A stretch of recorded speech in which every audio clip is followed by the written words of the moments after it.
morning. I'm Corazon Saed. Naka-assign ako sa primary. Nag-a-assist sa mga grade 1 while eating and playing at the playground. I work in Rose Hill for almost 10 years.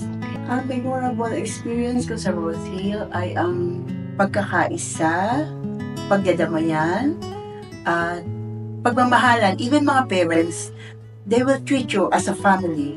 Yeah. And then yung mga help na natatanggap namin from Rose Hill, from PAREF, sa katayuan namin at kalagayan namin bilang nagtatrabaho sa Rose Hill, bibihira ang ganitong natutulungan ka, lalo na ng pandemic.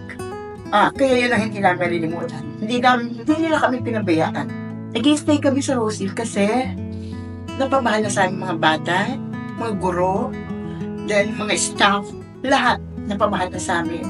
Parang hindi kami makontento na nasa bahay lang. Dahil naiisip namin yung mga bata, paano sila pag wala kami, paano sila pag may kailangan, di ba?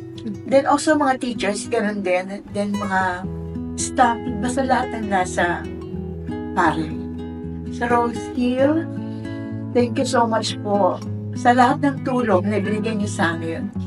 Sa lahat ng pagmamahal na binigay niyo sa amin. You treat us as a family. Together, kahit may ups and downs, nandiyan kayo, nag-help sa amin. Thank you so much po. Hindi natin kayo malilimutan.